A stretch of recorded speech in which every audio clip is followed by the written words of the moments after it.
इस वक्त आप देख रहे हैं प्रहार। मैं हूं अमित पालित। आज हम बात करेंगे बिहार की, जहां पर ठीक चुनाव से पहले जो सियासी माहौल है गर्मा गया। उसकी सबसे बड़ी वजह है क्राइम। जी हां, बिहार में एक बार फिर से गोलियों के गूंज ने लोगों के बीच में दहशत फैला दी है। बिहार में आज 3 शहरों में मर्डर से सनसनी फैल गई है। पटना, नालंदा के बाद मुजफ्फरपुर में मर्डर हुआ है। पटना और नालंदा में कुल 3 लोगों का मर्डर कर दिया गया और नालंदा में मामूली विवाद में डबल मर्डर हुआ है। तो वहीं पर पटना के दानापुर में स्कूल संचालक की हत्या कर दी गई। पटना के बिजनेसमैन गोपाल खेमका हत्याकांड की गुत्थी अभी तक सुलझी नहीं है, लेकिन इससे पहले ही और जो मर्डर्स हो गए हैं, इसने कई सवाल खड़े कर दिए हैं। स्कूल के संचालक के ऊपर जिस तरह से हमला हुआ, जिस तरह से डबल मर्डर नालंदा में हुआ है, इसके चलते अब विरोधी सरकार और प्रशासन समेत पुलिस को घेर रहे हैं। पटना से लेकर नालंदा और मुजफ्फरपुर तक क्राइम की वारदातों ने नीतीश सरकार में लॉ एंड ऑर्डर को लेकर सवाल खड़े किए हैं।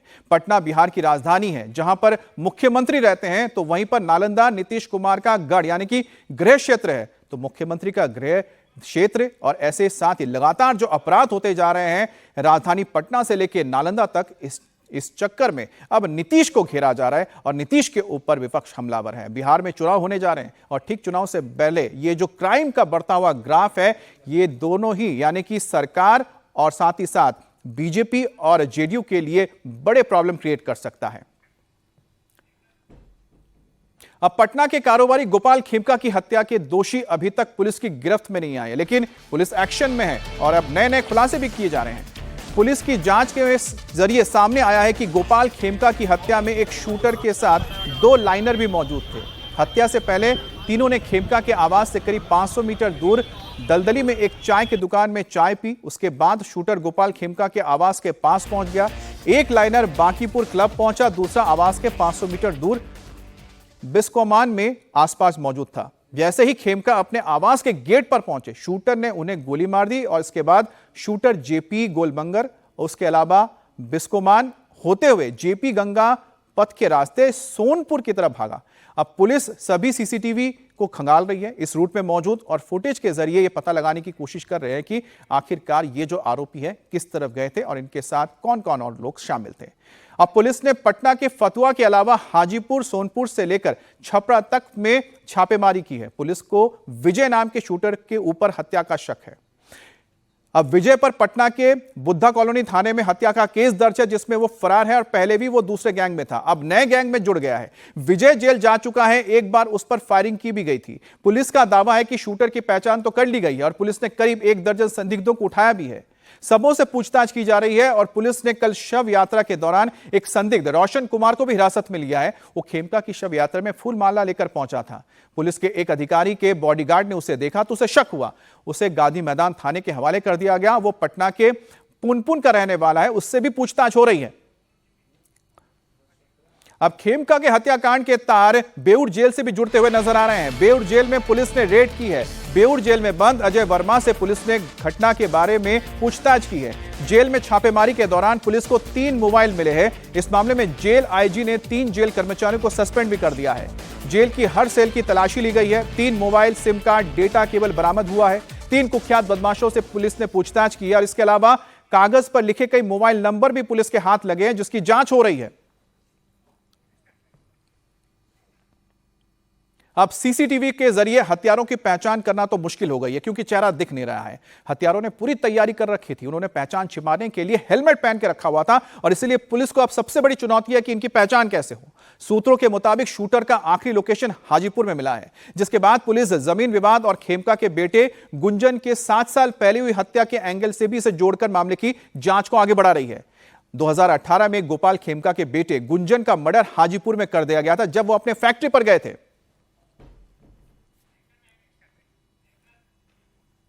अब बिहार में क्राइम को लेकर विपक्ष नीतीश सरकार को घेर रहा है।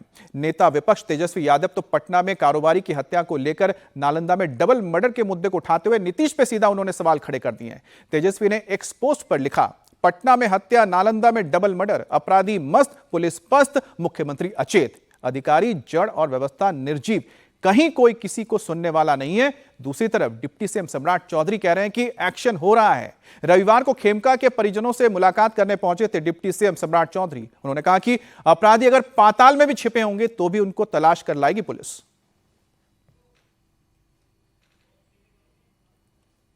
गोपाल खेमका जी की हत्या ये हमारे लिए चुनौती का विषय है। माननीय मुख्यमंत्री जी ने एसआईटी गठन किया है और स्पष्ट निर्देश दिया है, कहीं भी छुपा अपराधी हो उसके खिलाफ कार्रवाई होगी, उसको बख्शे नहीं जाएंगे। और बिहार पुलिस पूर्ण रूप से पूरी तरह आम व्यवसायियों की सुरक्षा करेगा और ये पूरी तरह सुनिश्चित भी करेगा कि आगे के दिनों में इस तरह की कोई घटना नहीं हो और इस घटना को पूरी तरह तह तक जाने का काम खींच के निकाला जाएगा कहीं भी। पूरी तरह ये किसी भी कहीं भी छुपे हो, चाहे अपराधी हो और या अपराधी रचने वाले लोग हो, सबको चुन चुन कर निकालने का काम। अब माहौल चुनावी है तो कोई भी नेता इस मौके को क्यों छोड़ दे, तो राहुल गांधी भी पीछे नहीं है। राहुल गांधी भी नीतीश और बीजेपी पर लगातार हमला बोल रहे हैं। राहुल ने एक पोस्ट किया है जिसमें उन्होंने बीजेपी और नीतीश कुमार को लेकर कहा है कि भारत की क्राइम कैपिटल बना दिया है। इसके बाद राहुल गांधी पलटवार करते हुए जेडीयू और आरजेडी को भी घेर रहे हैं, जबकि आरजेडी नीतीश राज में बिहार को भगवान भरोसे बता रही है। जब पटना में, बिहार की राजधानी पटना में पुलिस मुख्यालय सरकार के नाक के नीचे अपराधी इतना बड़ा दुस्साहस कर सकता है, गोली मार सकता है किसी को, तो पूरे बिहार के लोग तो भगवान भरोसे हैं। अब अपराधियों के सामने पुलिस, आदरणीय नीतीश कुमार जी की पुलिस पस्त है, अपराधी मस्त हैं, बिहार की जनता त्रस्त है। नेशनल क्राइम ब्यूरो के आंकड़े निकाल कर देख लीजिए। आज अगर बिहार में शराबबंदी लागू है तो पर्यटन के क्षेत्र में अंतर्राष्ट्रीय और राष्ट्रीय पर्यटकों की संख्या इस देश के अंदर में बिहार ने बहुत ही शानदार प्रदर्शन किया है। लेकिन माननीय राहुल गांधी जी, आपको कौन ज्ञान देगा, चूंकि आपका चरवाहा विद्यालय के वाइस चांसलर से राजनीतिक गठबंधन है। और बिहार में सुशासन को अपराधियों से मिल रहे खुले चैलेंज पर एक तरफ जहां विपक्ष हमलावर है, तो वहीं एनडीए के साथ ही एलजेपी के चीफ चिराग पासवान ने भी नीतीश की पुलिस पर गंभीर सवाल खड़े किए हैं। लॉ एंड ऑर्डर जिस तरीके से ध्वस्त हुआ है, और मैं सिर्फ एक व्यापारी की हत्या को लेकर ही नहीं बोल रहा हूँ, ये तो चिंता का विषय ही है, क्योंकि एक ऐसी जगह पर यह घटना घटी है खुलेआम, जो पटना का एक पॉश इलाका है, 100 मीटर की दूरी पर वहाँ पे थाना है, अधिकारियों के घर है वहाँ पर। अगर यहाँ पे ऐसी घटना घट रही है तो सोचिए गांव देहात में क्या हो रहा होगा। अगर बिहार में एक भी हत्या होती है तो सरकार और प्रशासन के लिए ये चिंता का विषय होना चाहिए। मेरे लिए चिंता का विषय है कि मैं जिस सरकार का समर्थन कर रहा हूँ, और मैं दुखी हूँ इस बात से कि जो सरकार सुशासन के लिए जानी जाती थी, वो सरकार में अगर इस तरीके से आपराधिक घटनाएं बढ़ेंगी तो विपक्ष को तो बोलने का मौका मिलेगा ही। और इस बीच नीतीश सरकार के मंत्री संजय सरवागी बस थोड़ी देर पहले ही गोपाल खेमका के घर पहुंचे। सरवागी ने कहा कि दोषियों को बख्शा नहीं जाएगा, अगर जरूरत पड़ी तो एनकाउंटर भी होगा। ये बताइए सर, एक बड़े बिजनेसमैन, उनकी हत्या हो गई, 3 दिन हो गए, लेकिन अभी तक कुछ हाथ नहीं लगा है पुलिस के। पुलिस ढूंढ रही है सुराग, और बहुत हद तक हम लोग को लगता है कि अपराधी तक पहुंचने के कगार पर है। गोपाल खेमका जी की नृशंस हत्या हुई। मुझे वो दिन भी याद है जब गुंजन खेमका जी की हत्या हुई थी। मैं 1 घंटे के बाद ही यहाँ पहुँचा था। मैं था नहीं, इसलिए मैंने आ नहीं सका था। ऐसे अपराधियों को चुन चुन कर जो है, जो इतने निशंक अपराधी हैं, अगर उनको इनकाउंटर भी करना चाहिए तो ज़रूर जो है करना चाहिए। ऐसे अपराधी किसी हालत में भी बकसने योग्य नहीं है। बड़े व्यवसायी थे, क्या बिगाड़ा था इन्होंने किसी को। इनका पुत्र गुंजन खेमका, उनकी भी हत्या हुई थी। और एक परिवार में बेटे की हत्या, पिता की हत्या, और उसी परिवार में उनके भाई और एक भतीजे पर भी पहले हमला हो चुका है। तो एक परिवार के 4 लोग किसी के निशाने पर हैं, और उसके बाद भी कुछ पुलिस पता नहीं कर पा रही है, तो ये हैरान करने वाली बात नहीं। सारे बिंदुओं पर सरकार विचार कर रही है, पुलिस भी लगी हुई है, एक एक बिंदुओं को खंगाला जा रहा है। आपने देखा बीएड जेल में भी रेड किया गया है। एक एक बिंदुओं को पुलिस देख रही है, उसको खंगाल रही है। किसी भी हालत में अपराधी बख्शे नहीं जाएंगे। और इस वक्त की एक और बड़ी खबर बिहार से आ रही है। मुजफ्फरपुर, जहां पर एक इंजीनियर की हत्या से सनसनी फैल गई। मोहम्मद मुमताज नाम के इस इंजीनियर की उनकी पत्नी बेटे के सामने चाकू से गोदकर हत्या कर दी गई। लुटेरों ने लूट के मकसद से इस वारदात को अंजाम दिया। यह घटना मुजफ्फरपुर के माड़ीपुर के रामजी रोड की है। पुलिस जब मौके पर पहुंची तो घर के अंदर सामान और बेड पर रुपए बिखरे हुए पड़े थे। घर से कैश और ज्वेलरी की लूट हुई है। लुटेरे अपने साथ घर में लगे सीसीटीवी का हार्ड डिस्क तक लेकर गए। हत्या की खबर मिलते ही एफएसएल और डॉग स्क्वाड की टीम मौके पर पहुंची और फिलहाल सुराग लगाने की कोशिश की जा रही है कि इसके पीछे कौन से गिरोह शामिल हैं।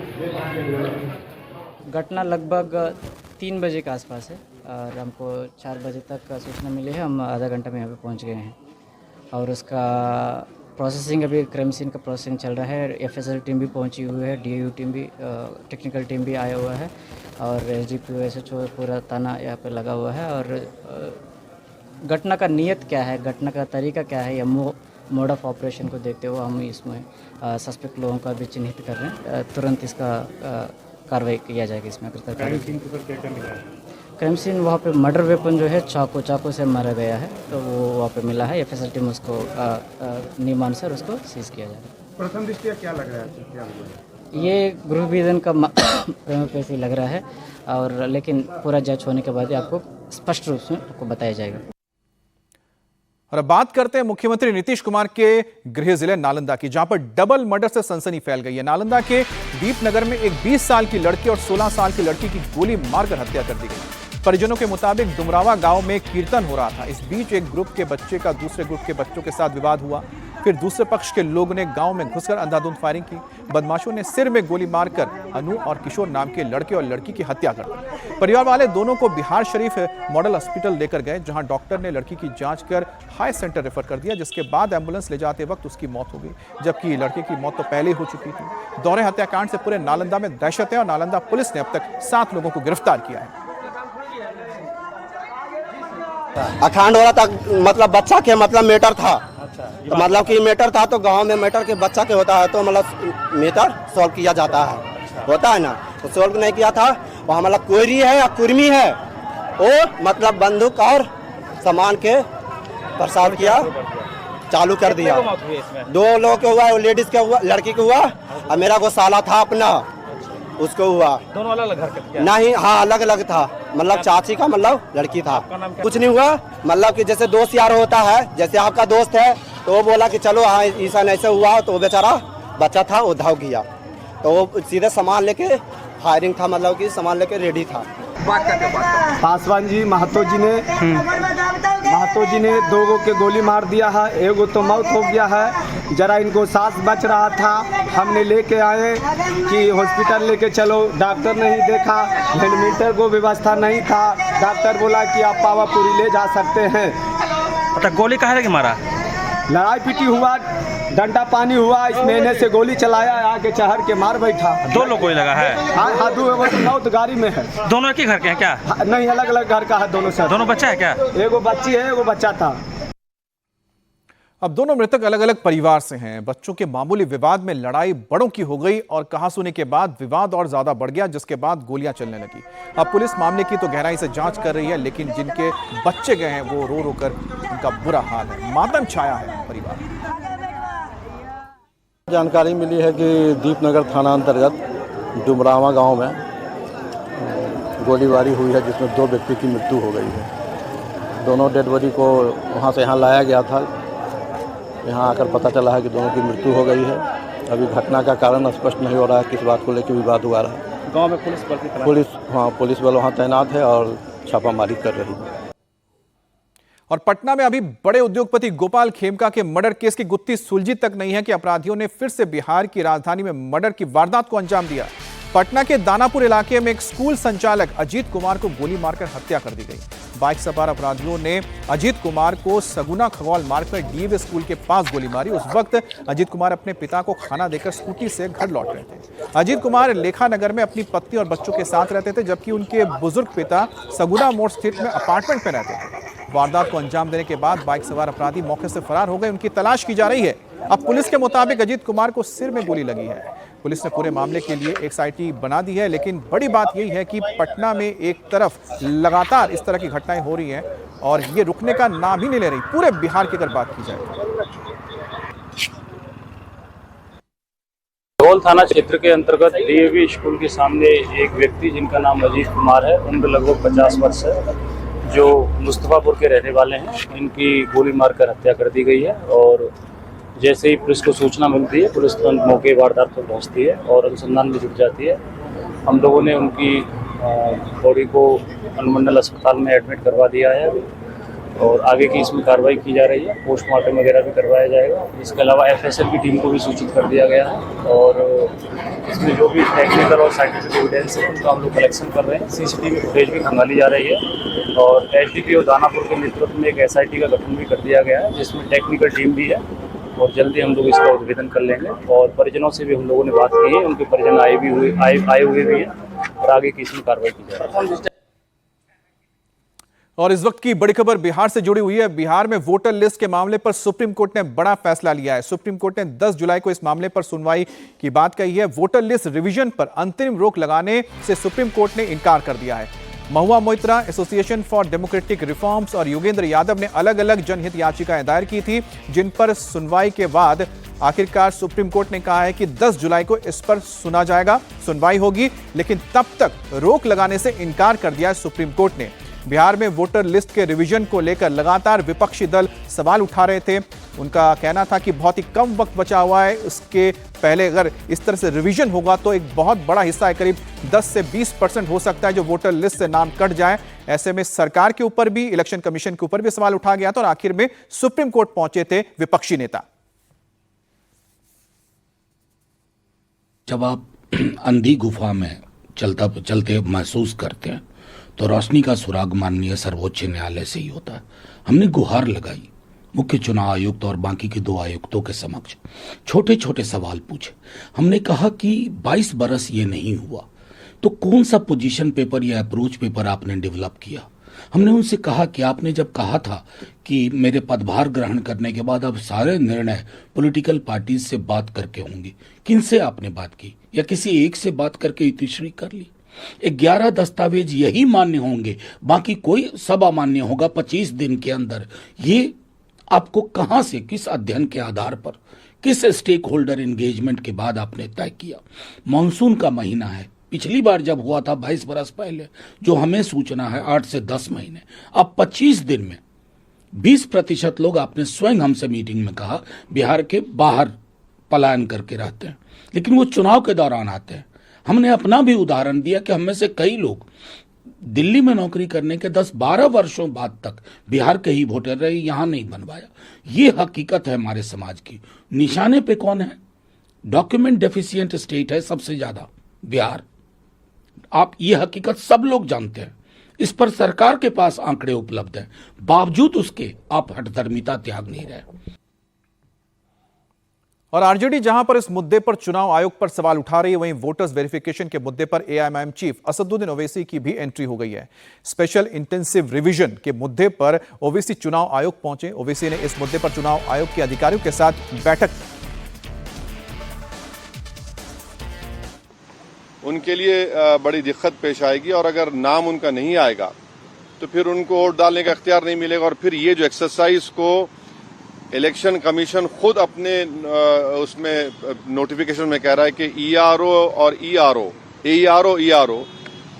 सिटीजनशिप एक्ट 1955 में कॉम्पिटेंट अथॉरिटी को बोल सकता है।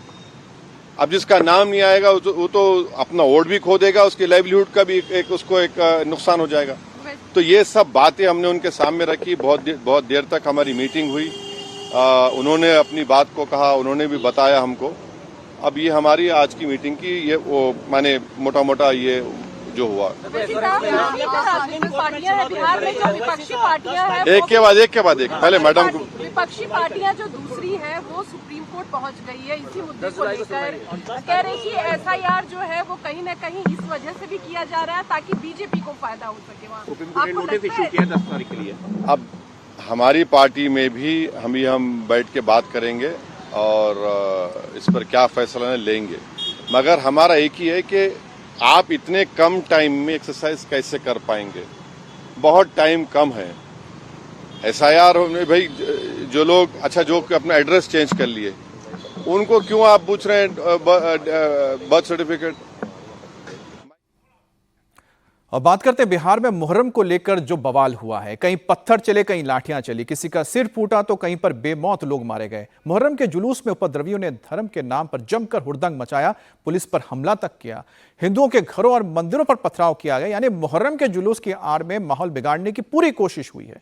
बिहार के भागलपुर, कटिहार, समस्तीपुर और अररिया जिले में बवाल की तस्वीरें आप देख रहे हैं। 4 जगह की तस्वीर देखिए, किस तरह से मुहर्रम का जो जुलूस निकला था उस दौरान हंगामा हुआ, लाठियां चली, पत्थरबाजी हुई, मंदिर पर हमला हुआ, हिंदुओं के दुकानों पर हमला किया गया, घरों पर तोड़फोड़ की गई। बिहार में इसी साल चुनाव होने हैं, लेकिन उससे पहले भयंकर तनाव है। मुहर्रम के जुलूस के दौरान बिहार के कई शहरों में बवाल हुआ है। बड़ी खबर भागलपुर से है, जहां पर मुहर्रम के जुलूस के दौरान 2 गुटों में हिंसक झड़प हुई। भवानीपुर इलाके में बिलाल मस्जिद के पास जबरदस्त पत्थरबाजी देखने को मिली। मारपीट में दोनों पक्षों के 2 दर्जन से ज्यादा लोग घायल हुए हैं, जिनमें 2 की हालत अभी गंभीर बताई जा रही है। जुलूस के दौरान एक गुट आगे था, दूसरा गुट प्रशासनिक टीम के पीछे शामिल हुआ। इसी बात को लेकर दोनों पक्षों में विवाद गहराया और देखते ही देखते मामला हाथापाई से ईंट पत्थरबाजी तक पहुंच गया।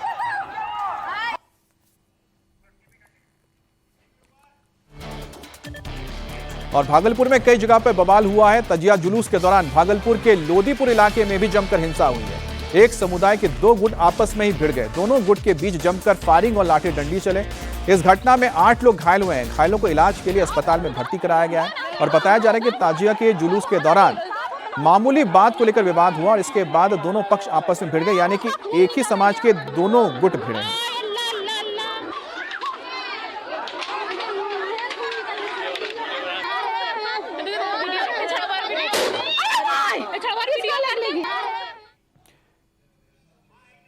और अगली बड़ी खबर भी बिहार के कटिहार से आ रही है, जहां पर मुहर्रम के जुलूस के दौरान उपद्रवियों ने महावीर मंदिर पर हमला कर दिया। कटिहार के नया टोला में मुहर्रम जुलूस के दौरान उपद्रवियों ने प्राचीन महावीर मंदिर के ऊपर हमला किया। इस दौरान उपद्रवियों ने रास्ते में पड़ने वाले घरों के खिड़कियों के शीशे, दरवाजों पर ईंट पत्थर मार के तोड़ दिए। उपद्रवियों ने घर के आगे लगे बाइक और कारों को भी नुकसान पहुंचाया है। वहीं जुलूस के साथ चल रहे पुलिसकर्मियों ने जब उपद्रवियों को रोकने की कोशिश की तो उन पर भी हमला हुआ। उपद्रवियों ने इस दौरान पुलिसकर्मियों पर भी हमला करके उनको भागने पर मजबूर कर दिया। घटना की जानकारी जब हिंदू समुदाय के लोगों को मिली तो मौके पर पहुंचे और दोनों तरफ से खूब ईंट और पत्थर चले। अब इस घटना के बाद कटिहार में तनाव का माहौल है और पुलिस ने इंटरनेट बंद कर दिया है। सीसीटीवी से आरोपियों की पहचान हो रही है। महावीर मंदिर पर पत्थरबाजी को लेकर इलाके में हिंदुओं में जबरदस्त गुस्सा है। बिहार के पूर्व डिप्टी सीएम तारकिशोर प्रसाद मौके पर पहुंचे, उपद्रवियों पर कार्रवाई का भरोसा दिलाकर हिंदू संगठन के लोगों को शांत कराया।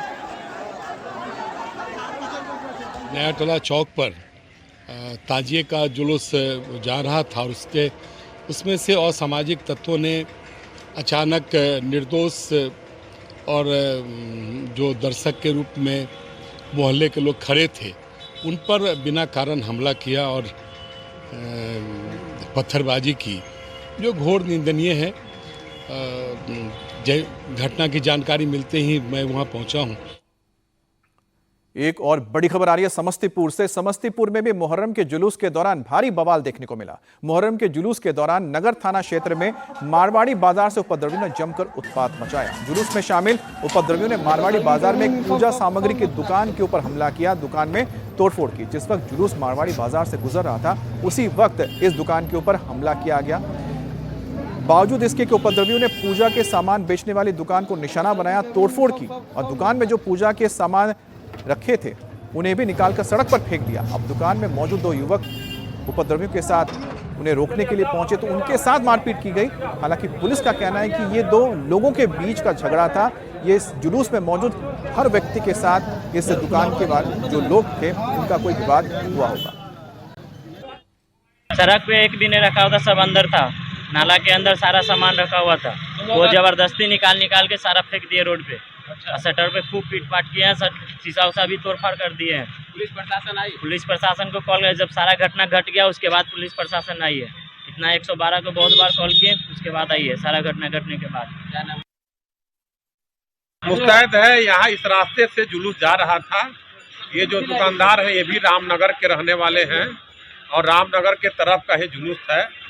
इन लोगों का कुछ व्यक्तिगत मामला है। जो एक दो लड़के असामाजिक थे उन लोगों को ऑलरेडी चिन्हित किया गया है, वीडियोग्राफी हुई है। इसमें जो भी लीगल एक्शन होता है हम त्वरित रूप से कार्रवाई कर देंगे। पूरा जुलूस इसके लिए जिम्मेवार नहीं है। जुलूस में एक दो आदमी जो थे उनके द्वारा ये किया गया है। चूँकि ये लड़का जो दुकानदार हैं ये भी रामनगर के रहने वाले हैं। दूसरा है कि इनका कुछ सामान बाहर रखा हुआ था, वो क्षति हुआ है, उसका हम लोग आकलन कर करके इसको मुआवजा के रूप में मिलेगा। और अररिया में भी मुहर्रम के जुलूस के दौरान जमकर उपद्रव मचाया गया। अररिया के फारबिसगंज में मुहर्रम के जुलूस में शामिल दो गुटों के बीच जमकर पत्थरबाजी हुई।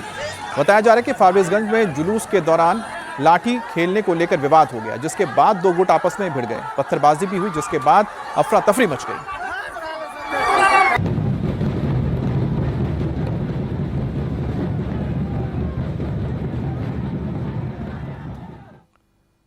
अब बात करते हैं पूर्वी चंपारण के, जहां पर मुहर्रम जुलूस के दौरान मर्डर ताजिया के दौरान अजय यादव पर तलवार से हमला किया गया और इस दौरान दो समुदायों के बीच झड़प हुई थी और इसी में ही बताया जा रहा है कि तलवार से मारकर एक शख्स का मर्डर कर दिया गया।